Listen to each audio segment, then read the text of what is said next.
water heater, world's most efficient water heater. Can save quite a bit on people's electric bills. It's a sphere. It's about 11 inches in diameter, so it holds about 1.7 gallons. And it has a resonator on the side, an ingoing probe, and we'll have a meter to measure the battery. It'll just be heated with a 9-volt battery, basically. And whenever you're ready, we'll start. And you have any other? Well, let's go over what each item is. What exactly do we have here? Well, I think I went over it. It's a sphere. Okay. And there's 1.7 gallons of water, 11-inch sphere. And there's an ingoing probe, and a resonator, and a battery. Okay. And what are all those wires there? Well, the wires, they connect the resonator to the probe and the shell of the sphere. Okay. Or the water heater, if you want to say it that way. Okay. So what would be the purpose of this exactly? To heat water. To Okay. heat a house, it could be used for heating houses, heating water. Yeah, you can heat over 30 gallons of water in an hour, basically with just a 9-volt battery, with this system, if you were pulling the water out and circulating it and so on and so forth. Okay, great. Well, let's start and see what it does. Okay.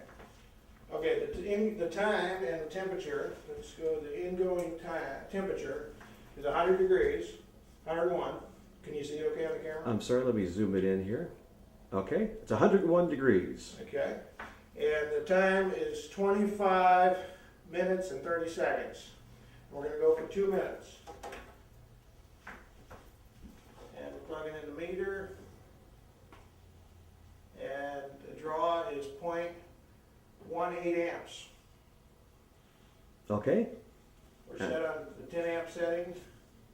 You can read the 0.18 probably. And this is the power coming out of that 9-volt battery right there. That's correct. Okay.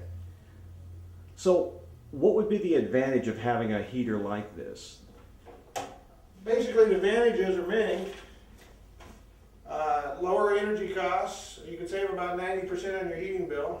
If you're paying $500 a month now, which most people in the colder countries are, colder areas of the country are, then you could heat your home for $50 instead of $500 or less. It could also be designed to provide heat during power outages. It could be portable. It could run RVs, recreational vehicles. Well, it could be used in RVs and boats and camping. It's non-toxic, it's fuelless, provides affordable heat. Could be used for either water heater or home heating. Low energy consumption, fast, scalable to any size, inexpensive, easy maintenance. Could be used as water distillation and also as a humidifier. That was another thing we didn't think about. If in dry areas, a lot of times women especially like humid air, so this would actually could be made to put out a little bit of humidity into the room as well as heat. How did you come up with this idea? Well, it's based on Keely's work, sympathetic vibrational physics, and basically if you resonate things correctly, what time did we start? 25:30. Oh, okay, we got 27 and 25, 26, 27, 28, 29, 30. Okay, we got 184 degrees Fahrenheit. Did you get it on the camera? Okay. Got it? So what's the significance that we just went up 84 degrees in 2 minutes? Why is that significant? Well, that's a lot of heat for a little bit of power, basically. It's, you know, yeah, if you wanted to do the same thing with big car batteries, you'd need at least 4 of them probably. Or if you wanted to plug it in the wall, you were probably talking about 10,000 watts to do the same thing. That's what you just saw. So if I didn't have that little resonator on the side of the globe, how many 9-volt batteries would it have taken to raise the temperature that high? Yeah, quite a few, 250 or something. I think I guesstimated 250 yesterday. Actually, I think it'd be more than that, but whatever, something like that.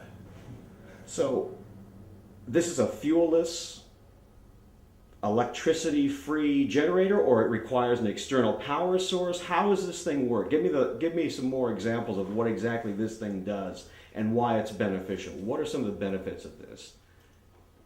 Well, you can run houses as far as heating them goes. You can run, you know, you get rid of furnace, you get rid of the hot water heater.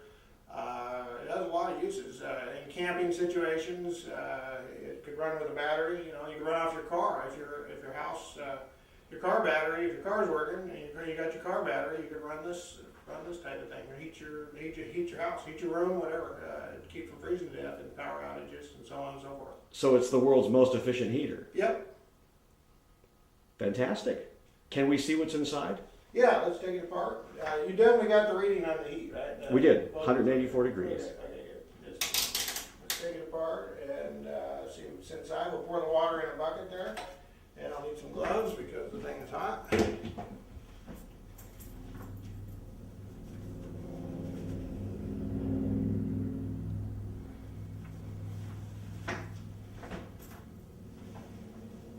Now that we're done, we don't have to worry about the tuning. Here's the sphere. I don't know, I mean the inside of the sphere, the probe. I don't know if you can see the steam coming off or not. Can you see it on camera? Maybe not. Maybe against, well, whatever. Oh, maybe right here. You see it? There you go. Okay, see it? Yeah. Okay. And disconnect everything.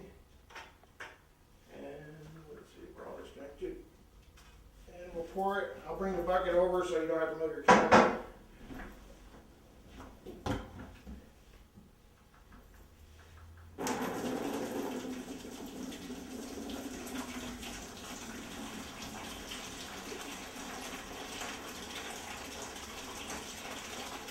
Now I bet you can see the steam, right?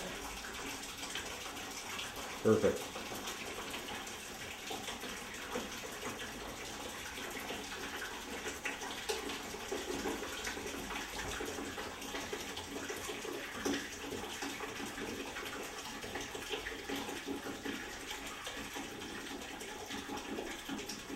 Yeah, basically to make a sphere, you start with a stainless steel sheet, you put it on a lathe, and there's a tool that bends it into a hemisphere, and then you glue two hemispheres together.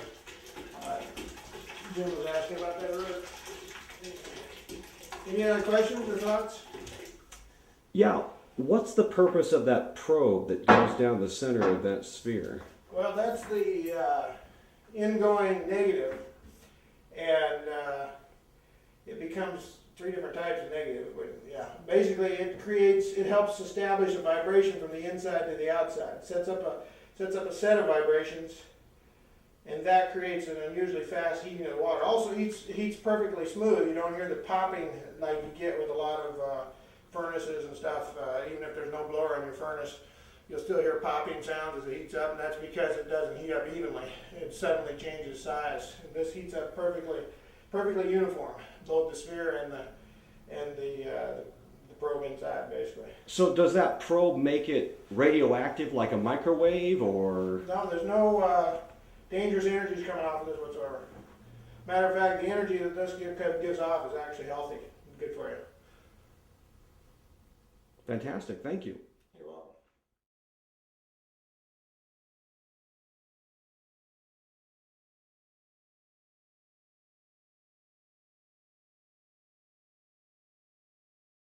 Well, let's get back to Jim's question. For the average engineer or scientist that's looking at this, he would perceive that all the heat energy that's being created in this globe is being created out of that 9-volt battery.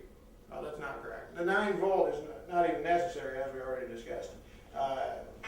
This serves as a catalyst to get everything going, basically. The battery's good for starting. Like you start your car, it's good for starting. That's it. That's all. And also, well, it's good for starting. It's good for keeping things stable in systems. It's good to have battery because if you get surges, the batteries can absorb those. So batteries have useful purposes. Yeah. So they're not really used in your system to actually sustain the power. They'd be used to kick it open. Right. And then you could technically pull it out of the circuit because you've created somewhat of a chain reaction. Is that correct? That's correct. Okay. That's correct. It's a controlled reaction. Yeah, you can call it a chain reaction. Yeah, they did a movie a number of years ago, Chain Reaction, and I think we're all saying it, where the guy figured out how to make hydrogen from water in a really efficient manner, and that's a good analogy and a good even for this. You can make hydrogen instead of heat if you want to. You can make electricity instead of heat. Change things enough. Oh, go ahead, please. You've been talking about making a very efficient water heater, but it seems like really you've solved the world's energy problems, which is a bit more significant than just a water heater. Yeah, well, we're not the first ones to do it, but you know, Tesla did this stuff years ago, and so did Keely. But yeah, we have solutions. That's what world improvement technologies and world improvement ministries is all about.